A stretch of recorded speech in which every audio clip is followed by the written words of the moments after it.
নিম্ন শ্রেণীর লোকেদের জন্য একটু কঠিন হয়ে গেছে আর কি বাজারটায়। তেল সংকটের কারণে অতিরিক্ত পরিবহন খরচ ও সরবরাহ কম হওয়ায় বিভিন্ন কারণে বাজারে চড়া দামে বিক্রি হচ্ছে সব ধরনের সবজি। আলু, পেঁপে ও গাজর ছাড়া প্রায় সব সবজির কেজি ১০০ টাকার উপরে, যা স্বাভাবিক অন্য বছরের ভরা মৌসুমের দামের চেয়ে প্রায় দ্বিগুণ। শুক্রবার রাজধানীর বিভিন্ন খুচরা বাজার ঘুরে দেখা গেছে সবজির বাজারে কোনো ধরনের স্বস্তি নেই। গ্রীষ্মকালীন সবজি বাজারে এলেও দাম অনেকটাই সাধারণ ক্রেতাদের নাগালের বাইরে। পটল, বেগুন, ঝিঙে, করলা, শসা, বরবটি সব ধরনের সবজি ১০০ টাকা বা তার বেশি দামে বিক্রি হচ্ছে। কাঁকরোলের দাম সবচেয়ে বেশি, প্রতি কেজি ১৪০ থেকে ১৬০ টাকায় বিক্রি হতে দেখা গেছে। চিচিঙ্গা বিক্রি হচ্ছে ৮০ টাকায়, লাউ প্রতি পিস ৬০ থেকে ৭০ টাকা। তুলনামূলক কম দামে পাওয়া যাচ্ছে টমেটো ও ঢেঁড়স, যেগুলোর কেজি ৬০ টাকার মধ্যে। সবজির এই অস্বাভাবিক দামে সবচেয়ে বেশি চাপ পড়েছে নিম্ন ও নিম্ন মধ্যবিত্ত আয়ের ক্রেতাদের ওপর। অনেকেই জানিয়েছেন সপ্তাহের বাজার করতে ৩০০ থেকে ৫০০ টাকার বাজেটেও প্রয়োজনীয় সবজি কেনা সম্ভব হচ্ছে না। বাজার করতে আসা এক ক্রেতা বলেন, আমার কাছে যে মনে হচ্ছে যে আগের যে বাজার দর ছিল সেই রকমই আছে, কমে নাই কিছুই। সিন্ডিকেট তো আছেই, সিন্ডিকেট তো সব ক্ষেত্রেই থাকে।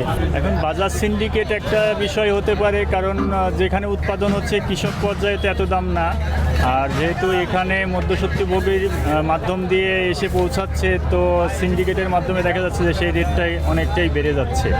তো এই জিনিসগুলো একটু বাজার মনিটরিংয়ের প্রয়োজন। নিম্ন শ্রেণীর লোকেদের জন্য একটু কঠিন হয়ে গেছে আর কি বাজারটায়। এখানে মনিটরের ব্যাপার আছে, আর সাধারণত এই সিজনে বাজারে এত থাকে না, কিন্তু বাজার হয়তো একটু চড়া আর কি, যে যারা নিম্নবিত্ত আমার মতো এরা বাজারটা করা একটু চাপ হয়ে গেছে। তিনি আরও বলেন, বাজারে কোনো ধরনের কার্যকর মনিটরিং দেখা যাচ্ছে না, যে যার মতো করে দাম নিচ্ছে, এতে সাধারণ মানুষের ভোগান্তি বাড়ছে। অন্যদিকে বিক্রেতারা বলছেন, এটা তেলের কারণে হচ্ছে, সাধারণত তেলের দাম বেশি কারণে গাড়ির যে বাড়াচ্ছে এটা রেটটা।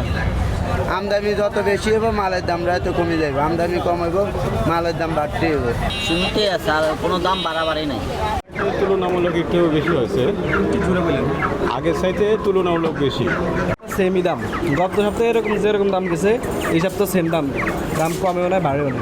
আজকে মাছের দাম সেম দামই আছে, কিন্তু আজকের বাজারে কাস্টমার কম। গত সপ্তাহে একটু বৈশাখ ছিল, তো বৈশাখ একটু কাস্টমার ভালো ছিল, আজকে একটু কাস্টমার কম। তারপরে সেম দামই আছে, ১০ টাকা এদিক ওদিকে আর কি।